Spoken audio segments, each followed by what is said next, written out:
When my best friend's mom opened the door, her first words cut sharp. You shouldn't be here. But the truth is, I came because I wasn't supposed to, and because something between us had already gone too far to ignore. The rain had followed him all the way from the bus stop.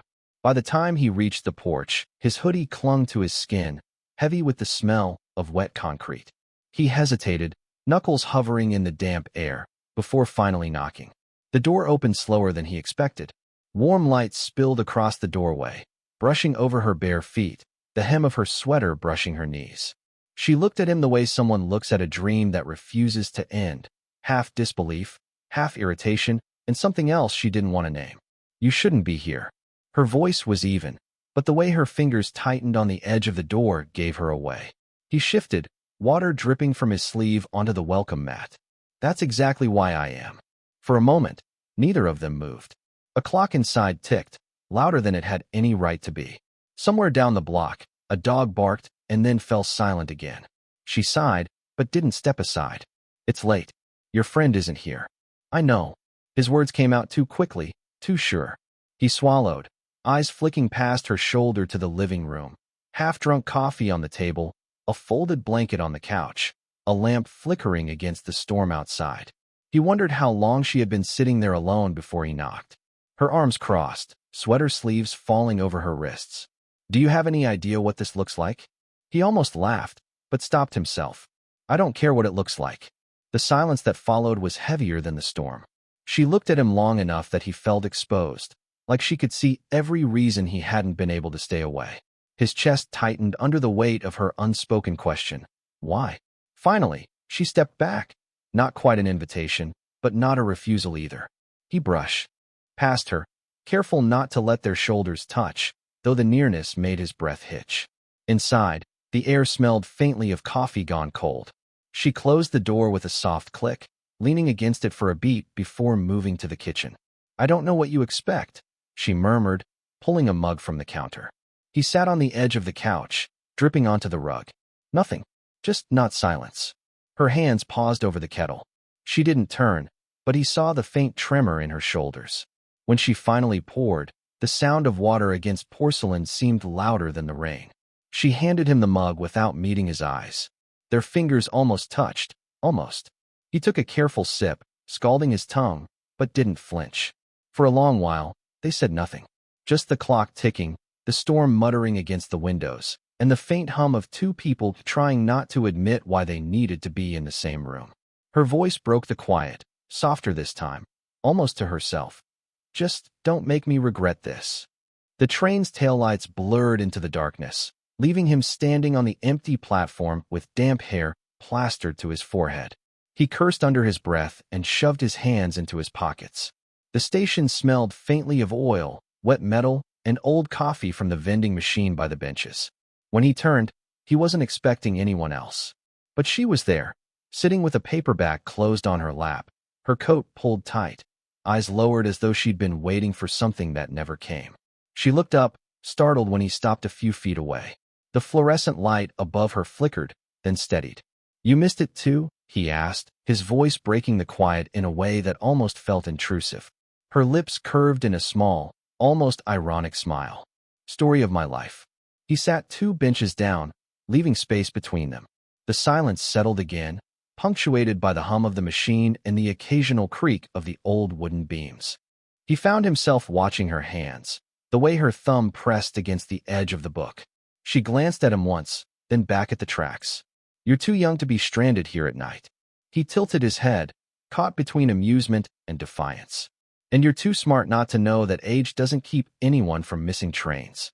Her laugh was soft, surprised, as if she hadn't heard her own voice like that in a while. It faded quickly, leaving something heavier. They both stared at the dark tracks stretching into nowhere. He thought about the things he wasn't supposed to say, about how she reminded him of evenings when the world slowed down, about how her presence filled the silence he usually drowned in music. After a long pause, she spoke again, quieter. I was supposed to be on that train. He waited, sensing more, but not pushing. To see someone I haven't seen in years, she continued, her fingers tightening on the book. But maybe I didn't really want to get there. He shifted closer, not enough to crowd her. but enough that the distance wasn't quite so sharp. Sometimes missing something feels like a choice you didn't know you were making. Her eyes flicked toward him then, searching, almost wary. He looked back, steady but uncertain, until she finally exhaled and leaned against the cold metal of the bench. The night stretched around them. No train coming soon, no reason to move. Just the hum of fluorescent lights, the smell of rain in the air, and two people sitting with the weight of choices they weren't sure they regretted. When she finally spoke again, her voice was softer, more fragile. "Stay until the next one?" He nodded. No hesitation this time. He didn't mean to stop in the poetry aisle. He was supposed to grab a novel his professor recommended, maybe something cheap from the used shelf. But then he saw her, standing there in the narrow aisle, her reading glasses low on her nose, fingers trailing along spines of books like she was reacquainting herself with old friends. For a moment, he thought about turning back, but she looked up, and it was too late. "Oh," she said, tucking a strand of hair behind her ear. "I didn't expect to see you here." He grinned, though his throat felt dry. "Guess I'm full of surprises." Her lips curved in that half-smile he had come to recognize, the kind that wasn't approval, but wasn't dismissal either. She held up the book in her hand, slim and worn. "Pablo Neruda, Love Poems." "You're not really into this kind of thing, are you?" she asked, voice teasing, but her eyes lingered on him longer than necessary. He stepped closer, brushing a fingertip over the edge of another volume. "I could be. Depends on who I'm reading it with." That made her pause, just long enough for the hum of the overhead lights to fill the space between them. She set the book back on the shelf, maybe too quickly. "Careful," she said, adjusting her glasses. "Lines like that, they sound like you've practiced them." He leaned against the shelf, pretending to examine the titles. "Maybe I have. Maybe I haven't." Her silence stretched, and when he risked a glance, she was watching him, one eyebrow raised. The air shifted, heavy with something unsaid. And then, another voice broke the tension. A man around her age passed by, greeting her by name. She smiled politely, too politely, and exchanged a few casual words before he moved on. He felt his jaw tighten. He tried to shake it off, but it came out anyway. "Friend of yours?" She caught the edge in his voice, and for a second, amusement flickered in her eyes. "Jealous already?" He looked away, tracing the spine of a book with more focus than it deserved. "Just curious." The quiet that followed wasn't cold, it was charged. She reached for the Neruda again, flipping it open without looking at him. Her voice dropped, softer now. "Curiosity can be dangerous." He stepped closer, close enough to catch the faint scent of her perfume, something subtle, not new, but worn. Like a second skin. His reply was low, almost hesitant. "So can poetry." The corner of her mouth curved again, but this time she didn't hide it. She closed the book, tapped it lightly against his chest, and slipped it back onto the shelf. "Then maybe," she said, brushing past him with deliberate slowness, "you should stick to novels." He turned, watching her walk toward the cafe corner, her sweater brushing against the shelves. And without really thinking, he followed. He hadn't meant to press play. He was just scrolling through her phone, trying to find the music app she told him to use, when the voicemail started, her voice filling the kitchen in a way that made his chest tighten. "I don't know why I'm saying this. I shouldn't. But some nights the silence feels heavier than it should. And I wish someone would just sit with me, without needing me to be anything else." The message clicked off. Static. The fridge hummed louder, like it had been holding its breath too. When he turned, she was standing in the doorway, eyes locked on the phone in his hand. Barefoot, wine glass dangling from her fingers, her sweater sleeves pushed up to her elbows. "You weren't supposed to hear that." Her voice was steady, but the way she gripped the stem of the glass told the truth. He swallowed. "I didn't mean." "I know." She cut in, sharper than she intended. Then softer, almost a sigh. "But you did." The silence stretched, thick as the shadows around them. He set the phone down on the counter slowly, like it was evidence. "I wasn't judging," he said quietly. Her laugh was brittle. "Of course you were. You're young. You don't know what it's like to be this." She gestured vaguely, as if her age, her loneliness, her regrets could all be captured in a single wave of her hand. He stepped closer, careful, each footfall measured. "I know what it's like to want someone to just stay." Her eyes flicked up, sharp, searching. For a moment, she looked like she wanted to argue. Instead, she drained the last of her wine and set the glass down harder than necessary. "You shouldn't be here," she murmured, echoing words she'd used before. But this time they trembled. He was close enough now to see the faint smudge of tiredness under her eyes, the way her breath caught before she exhaled. His hand twitched at his side, wanting to bridge the space but not daring yet. "Then tell me to leave," he whispered. The clock on the wall ticked, steady, louder with each passing second. She didn't move, didn't speak. Instead, she turned her head, looking at the window where rain streaks shimmered against the streetlight outside. "It's easier if you don't know everything," she said finally. He almost smiled, though it was laced with ache. "That's the point. I want to know anyway." Something softened in her then, just barely. She pressed her palm flat against the counter, grounding herself. When she finally looked at him, her voice was low, almost breaking. "Just don't make promises you can't keep." He nodded once, slow. "No promises, just presence." The hum of the refrigerator filled the quiet as they stood there, two people caught between the weight of fear and the fragile beginning of trust. By the time the last of the neighbors shuffled down the stairs, paper plates stacked and laughter fading, the rooftop was nearly empty. He stayed behind, leaning against the railing with a half-empty soda can, watching the city blink against the darkening sky. She was still there too, sitting at one of the folding tables, jacket draped over her shoulders, her wine untouched. He thought about leaving, about sparing them both the awkwardness, but something about the way she was looking at the skyline kept him rooted. "Everyone gone?" he asked, pushing off the railing and walking closer. She glanced up, smiled faintly. "Looks like it. Just the stragglers now." The breeze lifted a strand of her hair, brushing it across her cheek. She tucked it behind her ear with slow precision, as if she needed something to do with her hands. He sat across from her, setting his soda down on the table. "You don't really like these things, do you?" Her laugh was quiet, almost embarrassed. "Not anymore. Used to. But now it just feels like noise I can't keep up with." He studied her for a moment, the soft lines around her eyes catching in the glow of the string lights. There was something tender in the way she said used to, like she was talking about a different version of herself. "Sometimes noise is better than silence," he said, though it came out more like a confession than advice. She tilted her head, curiosity flickering. "And what's your silence hiding?" He shrugged, picking at the tab of the soda can. "Stuff I'm not ready to admit yet." Her gaze lingered, but she didn't press. Instead, she leaned back, eyes returning to the city skyline. "I lost someone once. A long time ago. Nights like this still remind me." The words settled between them like an echo, soft but undeniable. He wanted to ask who, how, when, but he knew better. Instead, he let the silence breathe. After a moment, he said, "Maybe that's why you stayed." She looked back at him, caught off guard. "What do you mean? You didn't want the noise. But you didn't want to be alone either." Her lips parted, then closed again. She stared at him for a long second, then gave a small, almost reluctant smile. "You think you've got me figured out, huh?" He smiled back, shrugging. "Not figured out. Just noticed." The rooftop quieted around them.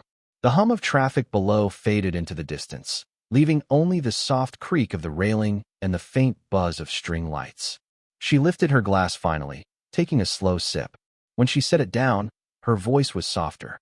"It's been a while since anyone stayed long enough to notice." He didn't answer right away. He just leaned back in his chair, looking at the same skyline, the same city lights stretching endlessly forward. And for the first time that evening, the silence didn't feel like something to run from. The rain came fast, pounding against the sidewalk before he even realized the storm had broken. He sprinted the last block and ducked under the bus stop shelter, water streaming down his jacket, breath sharp in his chest. And then he froze. She was already there, arms crossed, coat pulled tight, droplets glistening on her hair.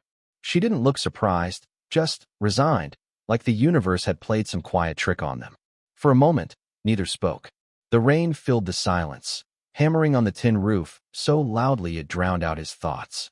He finally managed, "Didn't think I'd see you here." Her eyes flicked toward him, then back to the street. "You weren't supposed to."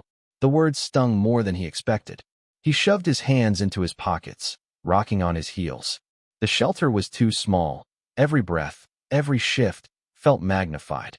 "I waited that night," he said suddenly, before he could stop himself. "You never showed." Her jaw tightened.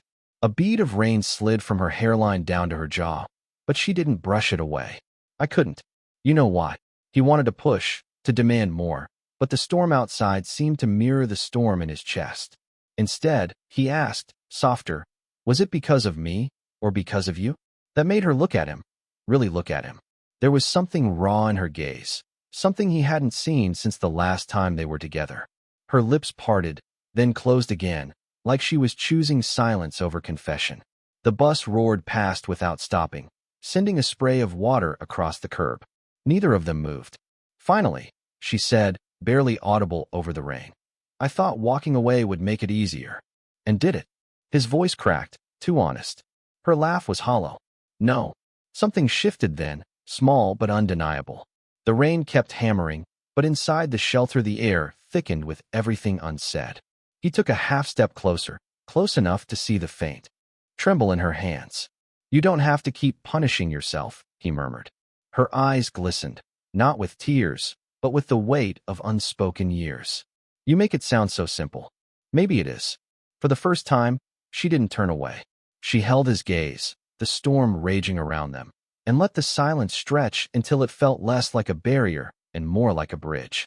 When the streetlight above them flickered, her hand brushed the edge of the metal bench, not reaching for him, but not closing off either. A quiet gesture, fragile and deliberate. And though the rain showed no signs of stopping, neither of them moved from the shelter. Not yet. He hadn't planned on showing up this early. The streets were still damp with dew, the neighborhood quiet except for the low hum of sprinklers. He knocked once, twice, and for a moment thought about leaving before the door opened. She stood there in an oversized t-shirt, hair a little tangled, blinking at him as though she wasn't sure he was real. It's barely 7, she said, her voice scratchy with sleep. I know, he admitted, holding up the paper bag in his hand. Coffee and bagels. Peace offering. For a second, she didn't move. Then, with a sigh that was more weary than annoyed, she stepped aside. You're impossible. The kitchen smelled faintly of last night's dinner. Garlic, wine, something reheated too late. He set the bag on the counter while she fumbled for mugs in the cabinet. The coffee maker gurgled softly, filling the silence. You don't usually let people see you like this, he said lightly, watching her push her hair back. She shot him a look, but there wasn't much force behind it. Most people don't show up uninvited at dawn. He grinned, tearing into the bag. Guess I'm not most people. The line made her pause. She opened her mouth as if to respond, then shut it again, focusing on pouring coffee. He noticed the way her hands lingered on the handle of the pot, as if grounding herself. When she finally slid a mug toward him, their fingers brushed, barely, but enough for his pulse to stutter. Neither mentioned it. They sat at the small table, the blinds casting pale stripes of light across the room. He chewed slowly, pretending to be casual. She sipped her coffee, staring into the steam. Do you always eat breakfast with strays? He asked. Her laugh was soft, surprised. You make yourself sound like a dog I found on the porch. Maybe you did, he said. Maybe I just keep showing up because no one else left the door open. The words hung heavier than he intended. She looked at him then, really looked, and he saw something flicker in her eyes, something equal parts recognition and ache. I don't usually have anyone here in the mornings, she admitted, voice low. It's easier that way. Easier doesn't always mean better, he said quietly. The ticking clock filled the pause that followed. She traced the rim of her mug, thoughtful, avoiding his gaze. When she finally met his eyes again, there was no smile, just honesty. You make it complicated. He leaned forward, elbows on the table. Or maybe I make it less lonely. Her breath caught, but she didn't look away this time. Instead, she reached for the bag, pulling out a bagel, tearing it in half. She slid a piece across the table toward him, small, wordless, but unmistakable. And in the soft light of her kitchen, with the smell of fresh coffee between them, it felt like the beginning of something neither of them wanted to name yet. Final takeaway. Love and connection are not perfect or immediate. They require risk, honesty, and the courage to step beyond fear. Even fleeting brushes, whispered words, and fragile moments can leave an indelible mark. Did you enjoy this story? What kinds of emotionally charged, slow-burn stories would you like to hear next?